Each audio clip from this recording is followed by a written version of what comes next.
Reviver ইমান কর্তৃক পরিবেশিত audio book series আকাশের ওপারে আকাশ।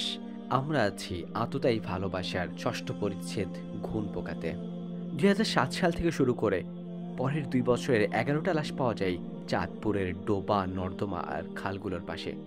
ভিকটিমরা সবাই নারী। কাউকে খুন করা হয়েছে শ্বাসরোধ করে, কাউকে গলা টিপে, কাউকে পানিতে চুবিয়ে। সবাইকে খুন করার আগে ধর্ষণ করা হয়েছে। খুনের ধরন দেখে পুলিশের ধারণা হলো সবগুলো খুন এবং ধর্ষণের হোতা একজনই। দেশ জুড়ে আলোড়ন পড়ে গেল, কে এই সিরিয়াল কিলার? কেন সে মেতে উঠেছে এমন হত্যাযজ্ঞে?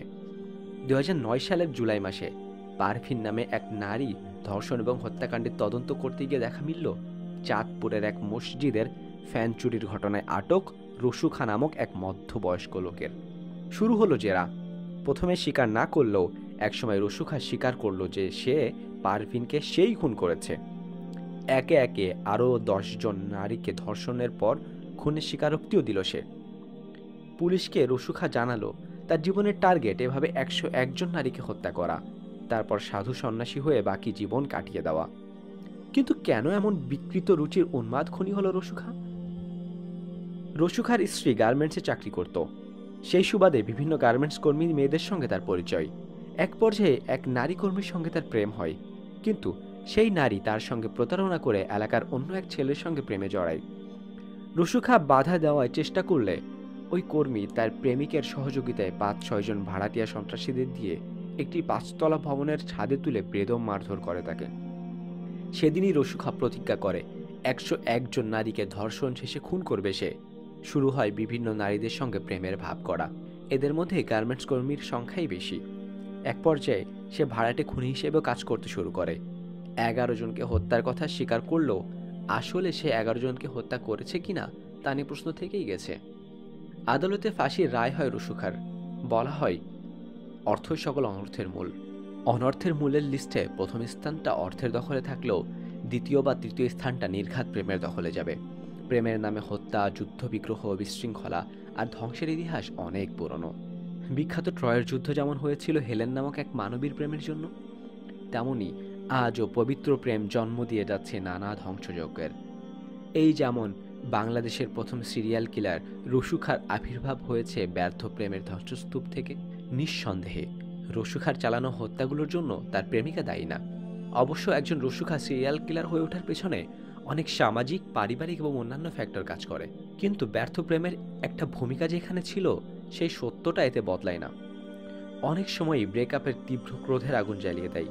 সেই আগুনে পুড়ে ছারখার হয়ে যায় প্রেমিক, প্রেমিকা সহ আরও অসংখ্য মানুষের জীবন। প্রেমে ব্যর্থ হওয়ায় প্রাক্তনকে ধর্ষণ, বন্ধুদের নিয়ে গণধর্ষণ, খুন, যার সাথে বিয়ে ঠিক হয়েছে তাকেও খুন, আপত্তিকর ছবি অনলাইনে ভাইরাল করে দেওয়া, অ্যাসিড মারা, এমনকি প্রেমিকার বাড়িতে বোমা নিক্ষেপ, বড় বোনের সঙ্গে প্রেমে ব্যর্থ হওয়ায় ছোট বোনকে অপহরণের মতো ঘটনা অনেক ঘটছে এদেশে।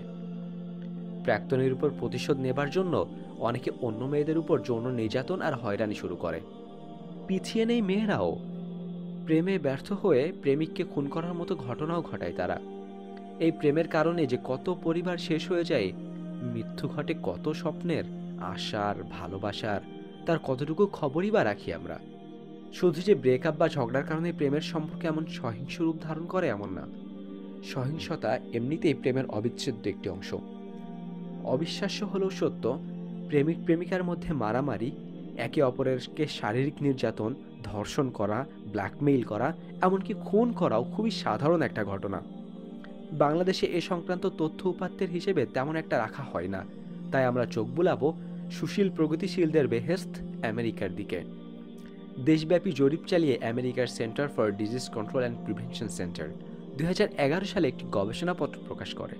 তাতে দেখা যায় প্রায় প্রতি 10 জনের একজন হাই স্কুল স্টুডেন্ট তাদের বয়ফ্রেন্ড বা গার্লফ্রেন্ডের হাতে গত 12 মাসের মধ্যে অন্তত একবার শারীরিক নির্যাতনের শিকার হয়েছে।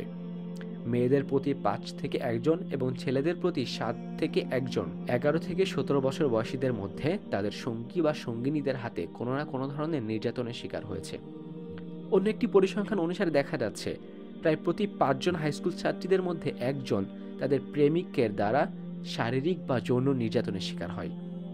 এছাড়া প্রেমিক বা প্রেমিকার দখল নিয়ে অন্যের সাথে মারামারি, খুনোখুনি, গার্লফ্রেন্ডের আত্মীয় স্বজনের হাতে মারধর ডাল ভাতের মতোই ঘটনা। ভালোবাসার খুব ট্যাশ, তাই না? প্রেমের হাত ধরাধরি করে আসে মাদকও। প্রেম বা ব্রেকআপের ভয়াবহ স্ট্রেস থেকে সাময়িক মুক্তি পাওয়ার জন্য অনেকেই মাদকের শরণাপন্ন হয়।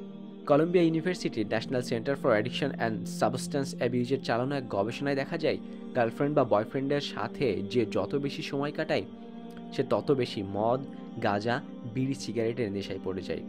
অনেকেই হয়তো প্রেম চলার সময় মাদকে আসক্ত হয় না, কিন্তু ব্রেকআপের পর ছ্যাঁকার কষ্ট ভুলতে মাদকে আসক্ত হয়ে যায়। প্রেম পিছু ছাড়লেও মাদক পিছু ছাড়ে না। স্রেফ এই মাদকই একটা জাতিকে ধ্বংস করে দেবার জন্য যথেষ্ট। জাতির যুব শক্তিকে মাদক একেবারেই ভেতর থেকে কুর কুর করে খেয়ে নিঃশেষ করে দেয়। মাদককে কেন্দ্র করে সমাজে ব্যাপক অপরাধ সংঘটিত হয়। মাদকের টাকা জোগাড় করার জন্য বাবা মাকে খুন, চুরি ছিনতাই করা, ভাড়াটিয়া খুনি হিসেবে কাজ করা, মাদকের প্রভাবে ধর্ষণ করা, এগুলো নিত্য নৈমিত্তিক ঘটনা। সমাজ কল্যাণ ও গবেষণা ইনস্টিটিউটের অধ্যাপক ডক্টর আব্দুল হাকিম সরকার বলেন, আমাদের সমাজে ৮০% অপরাধমূলক কর্মকাণ্ড ঘটেছে মাদকের কারণে। সমাজ পুরোপুরি মাদক মুক্ত করতে পারলেই অপরাধ এমনিতেই কমে যাবে। কেউ হয়তো এখন আপত্তি তুলতে পারো, এই ধরনের ঘটনা সবার ক্ষেত্রে ঘটে না, অনেকেই প্রেম করে দিব্যি সুখে আছে, এমন কোনো কিছুর মুখোমুখি তাদেরকে হতে হয়নি।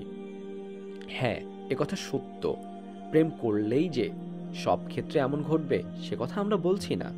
আমরা যা বলছি তা হলো, প্রেমের জন্য এত দুঃখ, কষ্ট, অপরাধ আর ভোগান্তি, এত ধ্বংস, তবু কেন সব সময় প্রেমকে নিরবিচ্ছিন্ন শান্তি এবং সুখের পথ হিসেবে দেখানো হয়? কেন আমাদের মাথায় গেঁথে দেওয়া হয় প্রেম পবিত্র, প্রেম মহান, প্রেম স্বর্গ থেকে আসা? কেন মিডিয়া থেকে শুরু করে আমাদের সুশীল প্রগতিশীলরা সারাদিন এরই গুণকীর্তন করে যাই, কিন্তু এই কথাগুলো আমাদেরকে বলে না, তাদেরকে শেখায় না? একটু ভেবে দেখো তো, কোনো একটা খাবারের কারণে যদি এতগুলো খারাপ জিনিস ঘটতো, তাহলে কি সেই খাবারের ব্যাপারে সতর্ক করা হতো না? সেই খাবারের প্যাকেটে বড় বড় অক্ষরে সতর্কবাণী লেখা থাকতো না, যেমনটা লেখা থাকে সিগারেটের প্যাকেটের গায়ে? কোনো একটা কাজের কারণে যদি এত এত নেতিবাচক ফল আসতো, তাহলে সেই কাজটার ব্যাপারে কি সতর্ক করা হতো না? কিন্তু প্রেমের ব্যাপারে হয় ঠিক উল্টোটা। বিষয়টা অদ্ভুত না? আর এখানেই শেষ হচ্ছে আমাদের অধ্যায় ঘুণ পোকা। দেখা হবে পরবর্তী এপিসোডে। যারা এখনো পর্যন্ত আমাদের চ্যানেলটি সাবস্ক্রাইব করেননি, তারা দ্রুত চ্যানেলটিকে সাবস্ক্রাইব করে ফেলুন পরবর্তী এপিসোডগুলো পাওয়ার জন্য। দেখা হবে পরবর্তী এপিসোডে, ততদিন ভালো থাকবেন। আসসালামু আলাইকুম রহমতুল্লাহি ওয়া বারাকাতুহু।